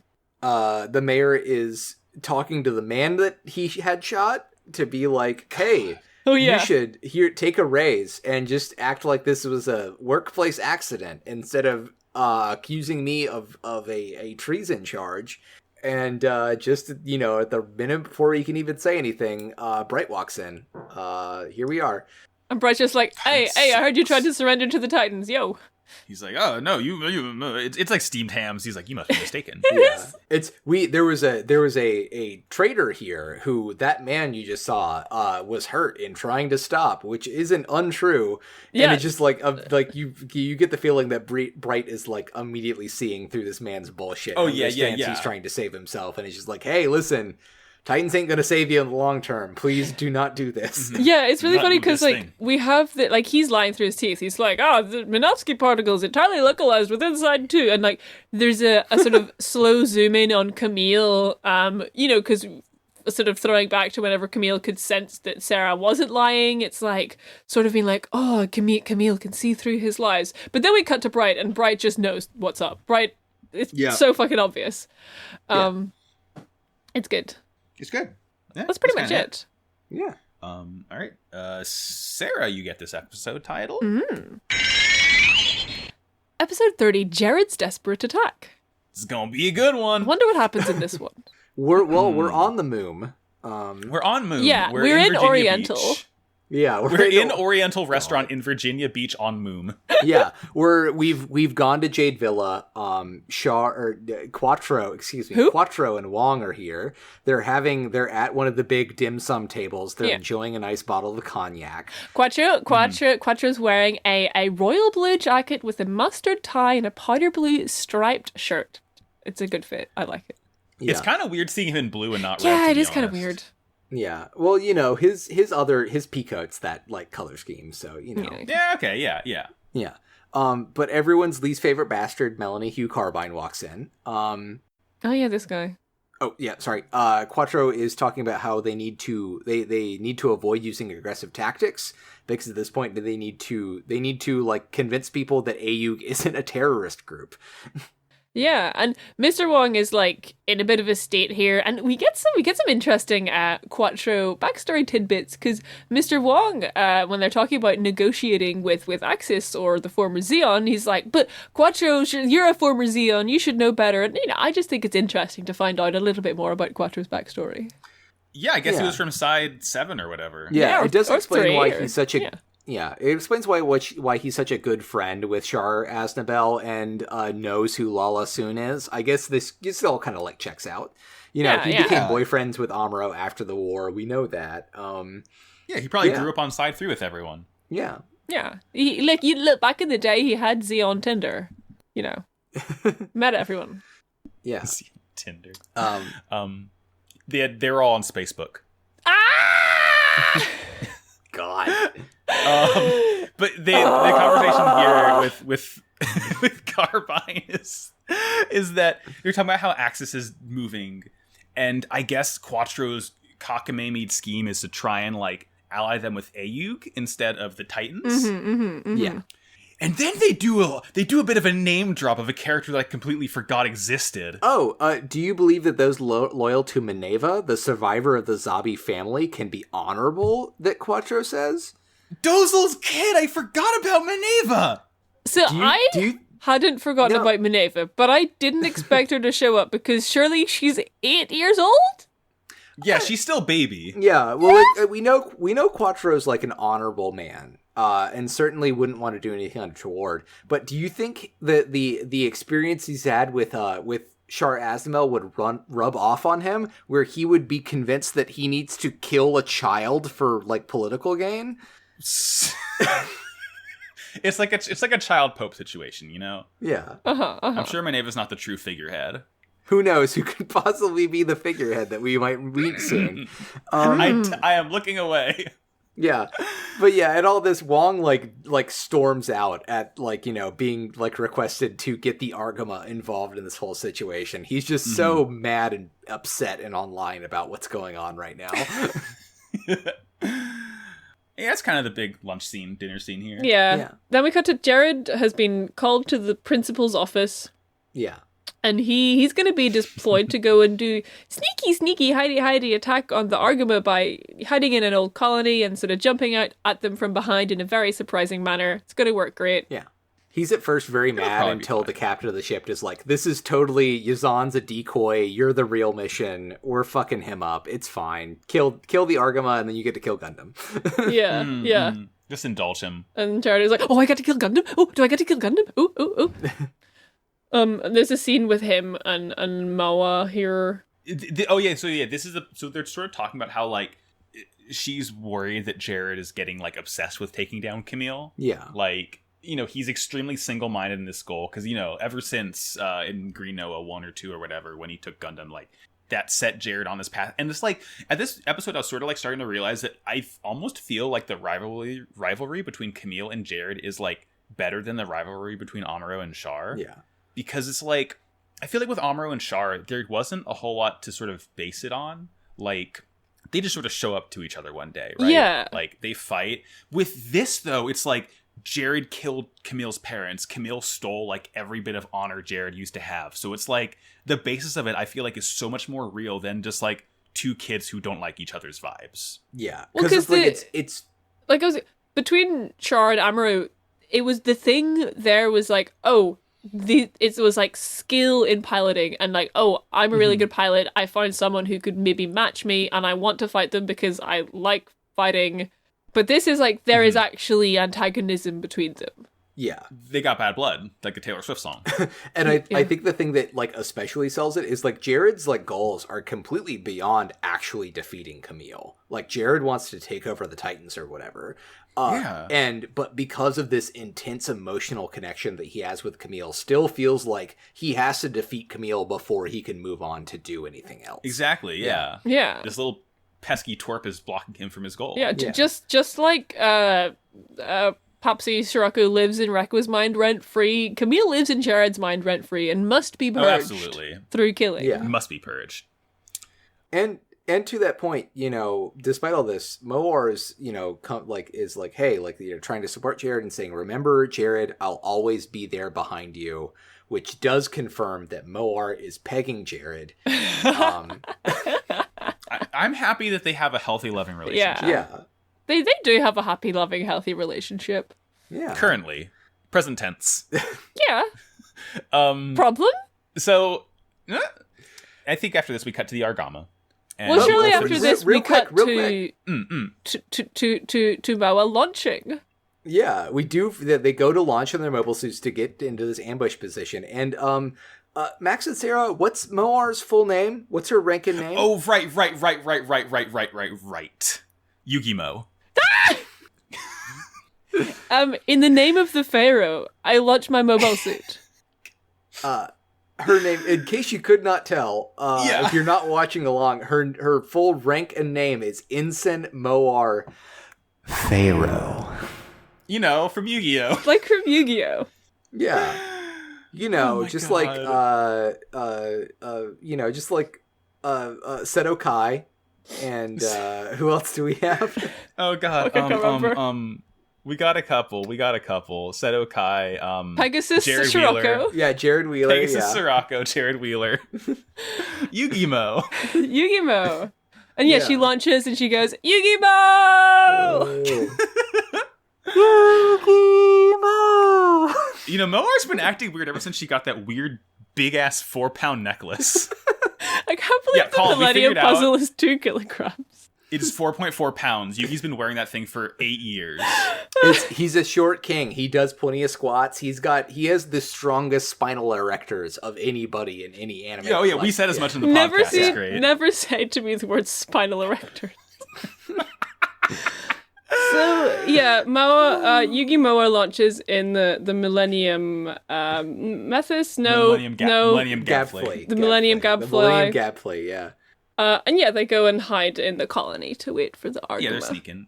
And then we cut over to the Argama, and like we see the orphans like dicking around in the hangar, causing problem. Yeah. And Bright gets like he's like chews out Camille and Fa for like, I guess, not keeping an eye on them enough. Yeah, even though like Fa was doing her job and doing like electrical maintenance on the Methus, like it's not her problem. Yeah, she was doing her job, but then as soon as the children come into the dock, she has to stop doing her job and become mother again because the two are fundamentally incompatible. You can't be mother and pilot. There's just no way that anyone could do that.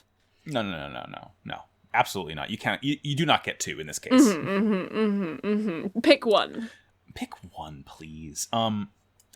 Then we fight. Yeah, but it is very good. Before we fight, the kids, like, Bright is telling the kids off, and they just start bullying Bright. Yeah. Okay, yeah, that part is really funny. It's really funny. God. Yeah. Bright cannot catch a break. Haru starts saying Brighto Okataru, like bright angry, and then the kids start repeating it. It's very good. You want to know what they chant in the dub? What? They chant, blowing his top, blowing his top, blowing his top. Oh that's so good. That's so good. But yeah, Camille and Fa even say the children think that Bright is their playmate, which is good. It's true. Yeah. Listen, Harrow put them up to this. Like, realistically, Bright is doing the least out of anybody on the ship right now. He should be the one taking care of the kids. Yeah. Yeah. So then this fight, they like fly. It's like Yazan's group is going headfirst at the Argama, and Bright and Mo are like latched onto these asteroids near like a derelict colony. Emma like has a bad feeling. Like she's like, why aren't they attacking yet? Because they're just like still sort of charging, not doing anything yet. Yeah. And like as soon as she thinks that the Alexandria's fleet, or I think it's the Alexandria, right? Yeah, the Alexandria and like their other assault ships like show up from underneath the Argama and start blasting it. Yeah. Listen, not great. There are so many mobile suits, just in general. I've no idea what's going on here. It's just pew pew pew pew pew pew pew for 5 minutes. Mm-hmm. And they chase the Argama into the abandoned colony, and then immediately Jared and Moar move in and literally they fuck the shit out of the Argama. Oh, they're like tearing this thing apart. It's really sick. This is like genuinely the first time that I have actually like worried for the Argama's like seriously shit. It was kind of like, reminded me of the time in 0079 when like the white base got shot down and like grounded and completely fucked up for the first ever time, and they were just like they were fucked basically. Is oof. Yeah. Big oof. We see that the kids are in spacesuits for their safety and stuff. Yeah. Shit's but not kind in of the fun apart. way like earlier. Yeah, it's no. No, they're in their own. Yeah. Hey, remember that time that you saw a child in a spacesuit and you said, "Oh yeah, that's funny. I like to see it. Well, let's show it to you again." And then this time we're going to make you go, "Oh no." Yeah. It's a subversion of expectations. Have you ever seen a toddler in a full man-sized spacesuit try to comfort another toddler in a full man-sized spacesuit? Because it's very sad. It's not funny. Yeah. It's not funny at all. Yeah, they're not having a good time. Playtime's over, children. It's time for war. Oh god. I think, is it like at this point where like Camille and Foster start to get their vibes? Yeah, like Camille came back and like started fighting Jared. And like everyone's trying to defend the Argama. Yeah, Fa starts getting a vibe. Emma's like helping fight Moar off from everything. And then I guess Fa like flies her. She's in a Nemo and like flies it towards the Argama and then gets out to try and rescue the kids. Yeah, and she sees Haro. Oh yeah. Because I was gonna say like she gets the notification, the new type notification that children are endangered, like because she's woman. Yeah. And then as she goes to rescue them, Haro. Haro's just like floating in space, like because like at this point like the sort of residential block has been like blasted open. Mm-hmm. So I guess Haro got sucked out in space, so she like grabs him and then like goes down to the ship to try and find the kids. Yeah, like gets out of the Nemo there. Yeah. And then very important, Camille has an Amuro moment. Camille senses the Fawn like trying to rescue the kids, realizes they're going to be in danger, and like psychic DMs her to let her know not to go into the door she's about to open because it's about to explode. And like this is like Camille has reached the point that Amuro is at the end of Mobile Suit Gundam at this point. I know, it's sick. He just does it. Like, it's normal psychic shit. Yeah, it's normal suit type psychic shit. And like the door like blows up and like it like smacks onto Fa, and I guess she's like knocked out at the moment. Yeah, the kids are fine. Yeah. And then we cut to Camille, who's like fighting both Moa and Jared at this point, and it's like a big challenge. And like they do this really sick, not a beam struggle, but they both fire their beam rifles, or their like they fire their beams into each other, and it like does this really cool like feedback explosion that like sort of disables both of their suits for a second. Yeah, and like it's really cool. Jared is like flying back, like, "Oh no, I'm off balance! Ah, ooh, ah!" and then Camille shoots Jared, and Jared dies. The end. Happy ending. That's what happens. That's what happens. That is good. It's certainly not that they get into a tussle, they have their good cross counter, and then the Zeta lines up a second shot, and Moar comes in and takes it. Yep. Yeah, she fucking dies. She dies. and she dies For 1 in an hour. instant, but also for like 20 minutes. Yeah. Yeah, it's like, God, like at first, like she dies, and it's like doesn't really dwell on this at first because we see Moar blown the fuck up, and then Camille like immediately like shoots both of Jared's Gabsley's legs off. Yeah. And he's like flying away, and then as he's flying away, Jared gets his moment. Yeah, though I will say, like, folks, in the moment of her death, we kind of get Jared become new type, because like the three of them like Camille, Moar, and Jared, they kind of go into like the disembodied new type red zone right? for just a second, and they're like like this person has died, and then sort of immediately like her spirit kind of disperses, and the thing. Ugh. Jared's in the soup now. Jared's in the soup, baby. Jared Mesa soup time. It's like it's a different kind of soup. It's this very weird like light pastel blue color. There's cherry blossoms flying around everywhere. There's like a weird glowing light. It's like Jared. This is Jared's moment right This now. is Really, the zone. This is the Mesa zone. This is a thing that I really love about Zeta, because we have this very like delineation between Amuro and Char in Mobile Suit Gundam, where like Char should be the one who's getting new type powers because he's the Space Noid, he's the Zabi, or the Xeon guy, like, you know, whatever. And instead it's Amuro who's getting all of these experiences, and like, you know, there's whole specific encounters that are about like Char not feeling like, oh, am I a new type, am I not, like, etc., etc. And in this instead we see Camille again and again getting the very kind of like weaponizable aspects of being a new type. And you know, and like really trying to make connections with people, whereas like Jared, who is literally a part of the fascist organization, is the one who is actually experiencing like the kind of like philosophical aspects of being a new type, actually having these strong connections with people around him. And it's just it is good to see. It is a thing that's going to propel this conflict through the rest of this fucking show, and I love it. But yeah, he's very sad that his girlfriend got fucking blown up by Camille. the second time this has happened, mind you. Yeah. But this time his girlfriend turns into a cloud of cherry blossoms and tells him that he's invincible, nothing can stop him. He has to defeat Ayug. Yeah. Jared is like berserker rage right now. Yeah. It's like Kirby is fucking pissed 3DS game cover, but it's Jared. Yeah, and like whenever, like, because Jared kind of leaves the Mesa soup, but then he like can't control his arm or something. Yeah, which is... I kind of get the feeling that it's either, like, the connection psychically that, like, Moar made with him disabled his arm, or he just fucking broke his arm when this mobile suit got shot to hell. It reminded me... You go, Sarah. I mean, it reminded me of fucking Metal Gear with this arm! Brother! Because now Mawa's ghost is sort of possessing it, kind of, sort of. Because she, like, appears in front of him and she's all transparent and she, like, gently touches his arm and guides his hand, and then he goes sicko mode. Yeah.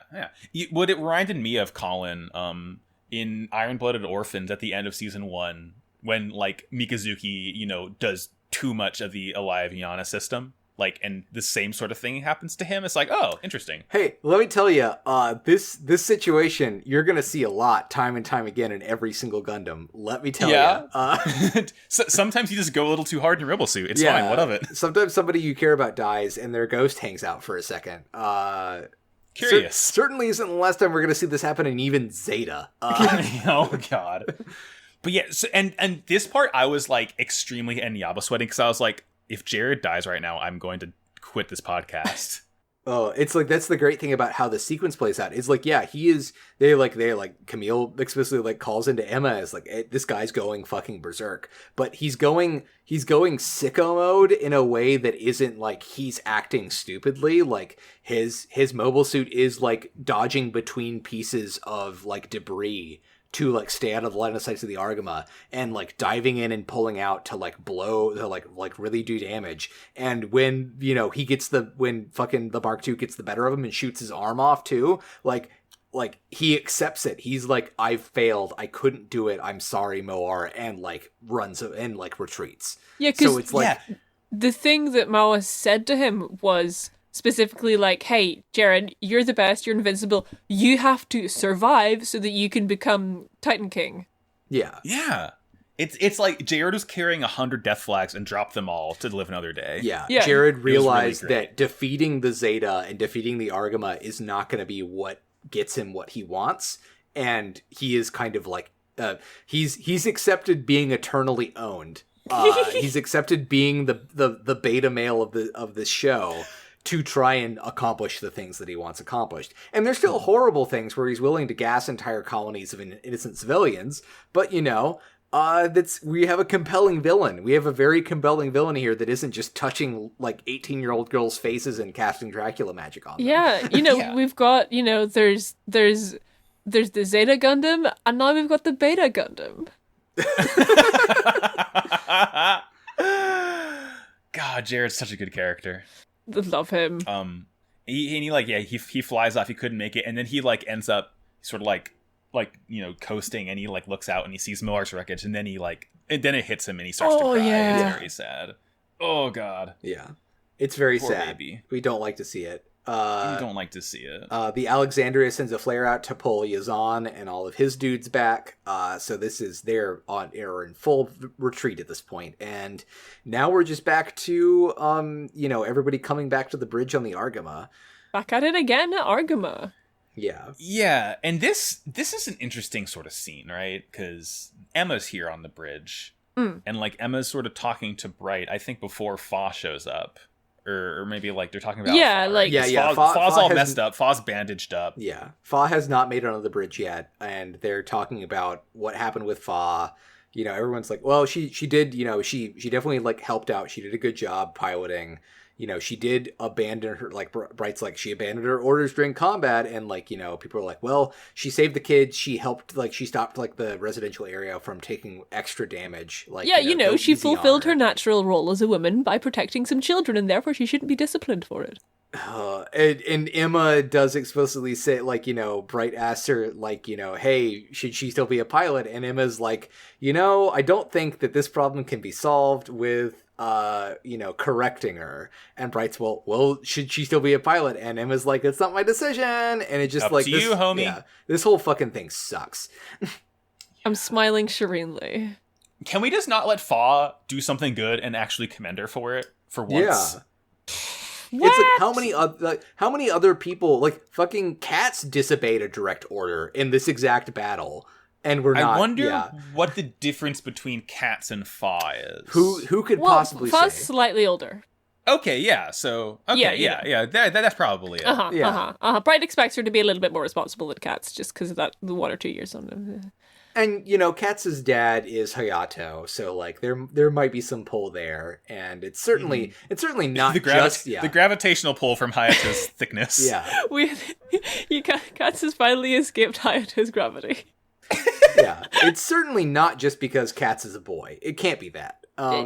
No, that's too certainly not. simple. Yeah, listen, as we all know, that gender makes no difference in the military.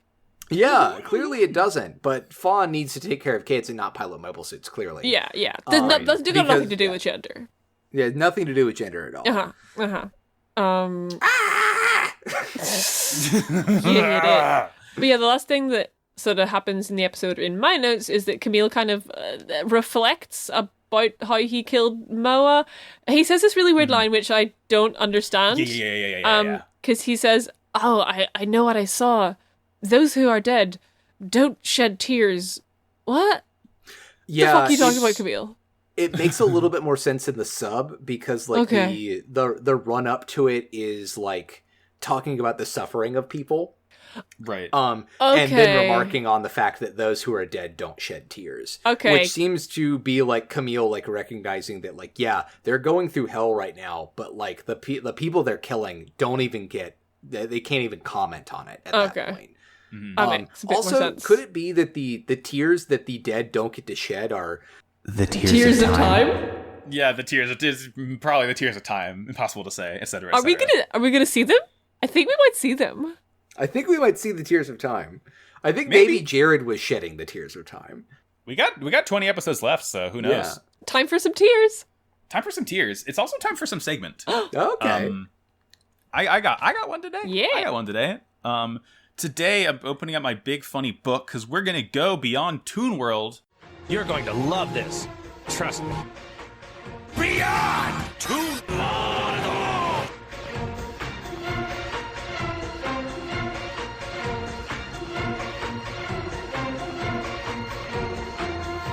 We're talking today about Fa Yuri and her voice actor, Miyuki Matsuoka. Nice.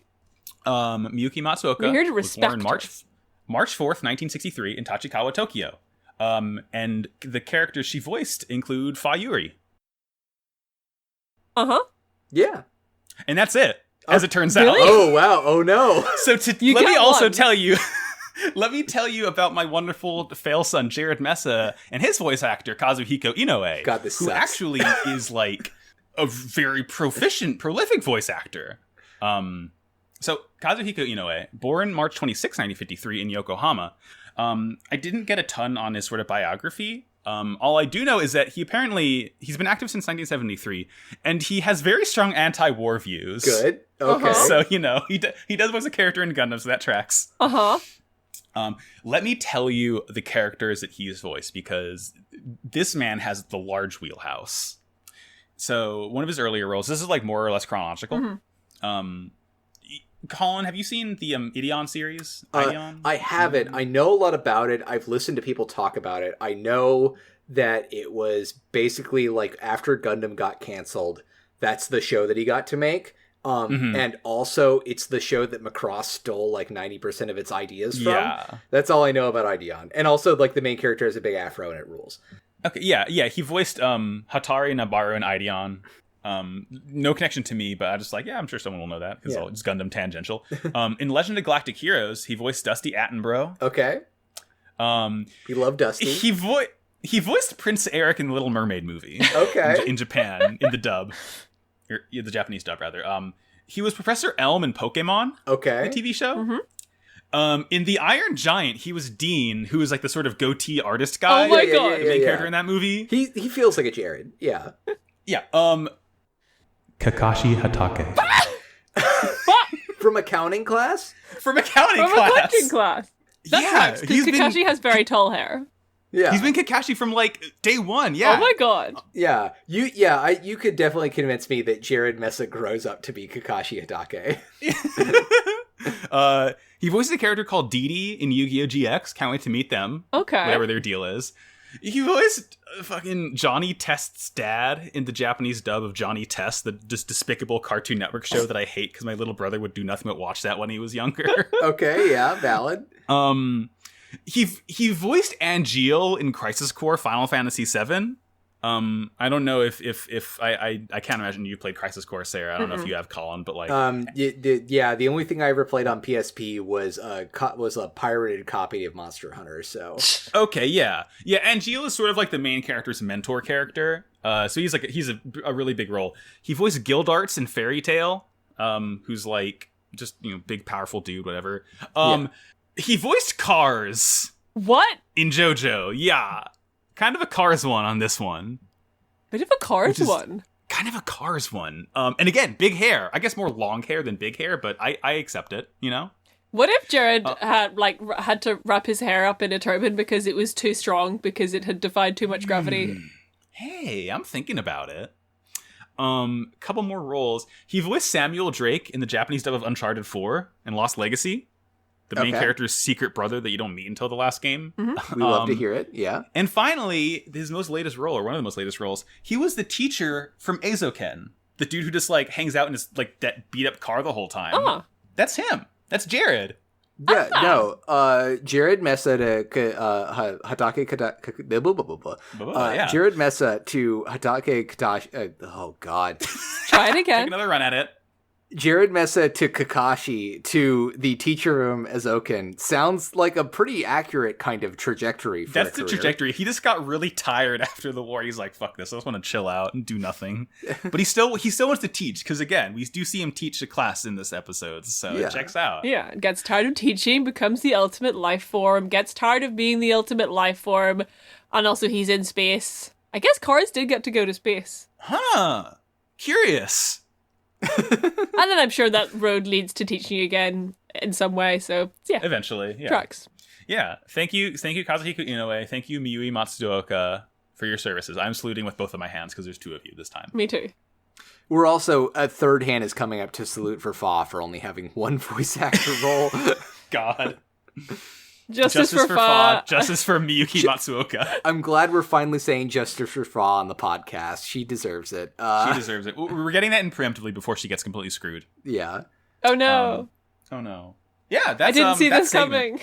coming. Oh, beans. Could never have imagined Fa getting screwed over by this show. Ah, ooh, ah, A woman character? Oof, ow, owie. Listen, happy birthday, Fa. I know we're a week late. Happy birthday, Fa. Yeah. But happy birthday, Fa. Yeah, well, during the recording, we're closer to it than when the episode goes live, so good for us. Yeah. We're valid. We're valid. We're also online right now. So, I don't even remember what order we do this in. I'm Max. You can find me, Maxi Bajillion on Twitter, Instagram, whatever, etc., etc. I have some other shows, including Pot of Greed, the world's #1 and only Yu-Gi-Oh podcast I do with Sarah here. We just finished recording Duel Monsters yesterday. We finished it. We watched 224 episodes of Yu-Gi-Oh! Duel Monsters and also 26 episodes of Yu-Gi-Oh! Season 0. Yeah, it's a pretty good crazy. show. That's so many episodes of Yu-Gi-Oh! 2.5 years. Hey, our story is only just beginning. Oh, so that means that you guys are doing Walden Academy full-time now? Yep. There's no other series of Yu-Gi-Oh! That we can watch. You can find that show at Pot of Greedcast on Twitter. We have another show, as in I, it's called Slappers Only's Video Game Music Showdown podcast I do with my friend Jordan. We just put out an episode on Celeste, I guess a week ago when this episode comes up. You can find that at Slappers Only Pod on Twitter or at slappersonlypod.com. That's all I got. Yeet. I'm Sarah. You can find me everywhere on the internet at Sarah McCostumes. I do costumes. They're very cool. And I also do Pot of Greed. I also do, speaking of endings, as well as finishing Yu-Gi-Oh! Duel Monsters, we are also going to be finishing up and kind of wrapping up and ceasing to do our Naruto D-Watch podcast, Never Believe It.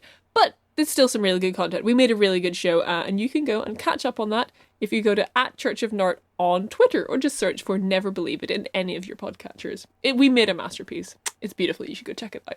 I'm hanging my head in solemn prayer for Very Church sad, of very Nart. sad. Absolutely, probably my favorite podcast of the past year. Like, completely honestly, it's very sad to see it go. But thank you for the service that you, Ray, and Riley have done for us. Colin? Oh, I guess it's my turn. Yeah, it is. Hey, I will be very soon out of private Twitter hell, but you can still request follow access from me at PADGETTISH. That's Pagetish on Twitter. Also, you can check me out on my other show, MetaWatch, where we talk about Metabots. We are literally the world's only Metabots podcast. Sponsored by Capricorn. It's sponsored by Kaiba Corp. Yeah, who knows? Get us those noise space monies. Who knows? We'll find out. Yeah, it's a good show where we talk about Metabots. We're having a great time. Max was on. It was fun. Yeah, it was a great time. We're having another guest on for the episode that came out literally the day before this episode will launch. And Metabots is great. It's a fun time. Yeah, pretty good. Much like Metabots, which are Gundams. This show is also a Gundam. And this show... is a Gundam. You can go to twitter.com/wowcoolpodcast. Check the show out. We have a Discord. You can go there. You can also go to noisepace.xyz to find this and many, many other podcasts. I almost forgot the name of the thing I'm talking about. They're kind of like radio shows, but you don't do them live. Yeah. It's kind of like someone talking to you, but you can't talk back. But they're better at talking than you are, so it's fine anyway. So yeah, check out the website, check out the Twitter, check out the Discord and everything. Yeah. It's a Twitch stream where you can't see anything, and you won't embarrass yourself. Yeah, there's right. no you chat. have to visualize it yourself. But there is a Discord server that you should join and talk to us. It's very fun. We have a great time here. Hey, Max. Hi, Sarah. First of all, did you know that Time.is is telling me that today is International Day of the Girl Child? What the fuck does that mean? Who knows? Gundam probably knows. It seems to know what girls are and what they should do. Also... Yeah. What's your robot of the week? My robot of the week is my robot of the week is, I guess, two things technically. They are my pair of $40 Bluetooth wireless earbuds that I wear at work so I can listen to podcasts and music while I sit at my desk without anything to do, because I'm very good at my job and I also have very little work to do most days. I've read a book and a third over the past week, which tells you how good I am at what I do. Hell yeah. Because, I didn't used to be into Bluetooth, but now I was like, now I'm going to start running on the weekends and, after work most days, and like, when you wear wired earbuds and you run, the bounce always like thumps against your chest and you get that weird feedback in it. So having Bluetooth ones that work really well is like, damn. Oh, you mean you don't with these AirPods? You don't hold your phone in your hand and then like purposely like loop and tuck your earbud like cord through your fingers so that you don't run into that situation, and also you can constantly like tap a timer with your thumb. That doesn't, maybe I'll have to try that next time, Colin. I'll let you know how it goes. No, it's not good. Don't do it. It's what I've been doing for like 2 years now, and I hate it. God, I mean, when I was walking, I used to just like play it from my phone out loud, but now I'm a little more conscientious. Wow, maybe one day I'll do exercise. Couldn't say. Who could say where the road goes? Who could say? But we could say something, and in fact, what we could say is what we've been saying for the last lifetimes. I don't know why I keep on getting distracted by nothing in particular. I do know why. It's because I have a pile of new Gunpla. Okay, very distracting. Listen, I'm looking at Little Zam right now, so Oh, yeah, I know. baby. I have this RG Strike Rouge just like staring at me, knowing that I haven't finished this Colin, fucking yet. you have been waiting on that Strike Rouge for months. It's just I got it, and I still haven't finished the other Gunpla that I've had for over a year now. All right. Come on, lads. Yeah. Set yourselves face down and end this podcast. In the words of Gundam Strike Rouge, war is bad. Wow. Cool gender. Oh, you ruined it. This episode is going so good until now.